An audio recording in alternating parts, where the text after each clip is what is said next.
often seen but not heard. It's how many deaf students sometimes feel at CSUN. But even though they may feel like the minority, nothing stands in the way of their success. I grew up in a mainstream environment, so I really didn't get a lot of access, like signing or anything. So when I come here, it's so cool because there's signing and everything, so it motivates me more, even though I'm away from home because my family lives in Arizona. But I just know that I'm really blessed to have all these different opportunities to go to school, so I want to finish what I started.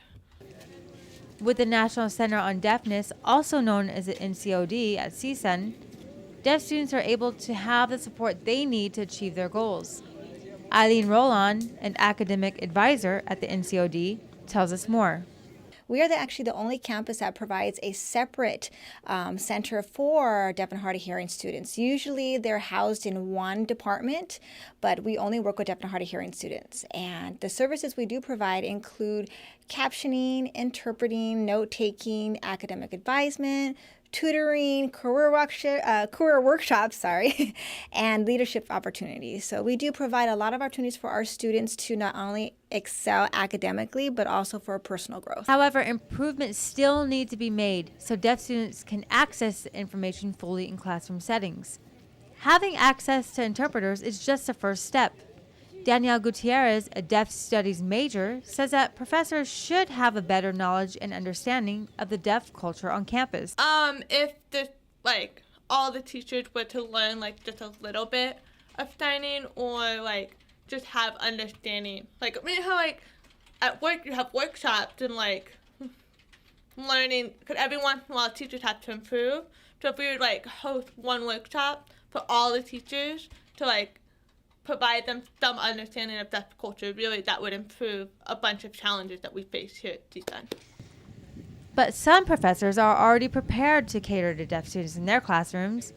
Anthony Radcliffe, Associate Professor of Pan-African Studies, states that working with deaf students makes him a better professor.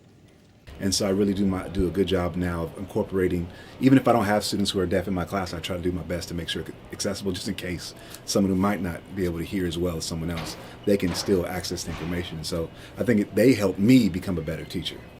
Although many deaf students may feel voiceless, they still are driven and motivated and refuse to be left behind no matter what. Making sure that the content I was teaching was accessible to them. So overall, I didn't see any, as I said, I felt like they worked harder because they had to do extra in order to get that content. Because students who weren't deaf, they heard the music, they understood what was going on, but they had to work harder, they had to get it translated oftentimes. And so it was a really interesting experience, but it really changed my perspective, I think, of deaf students. Okay. To see them come from maybe a mainstream university or just a residential school, when they get to CSUN, to see them blossom. A vacant classroom, a room without sound. But to many non-deaf students here at CSUN, this room is full of voices. So the next time you're sitting in class next to a deaf student, be respectful, because they're here to learn too. In Northridge, I'm Marceline Arallo, Valley View News.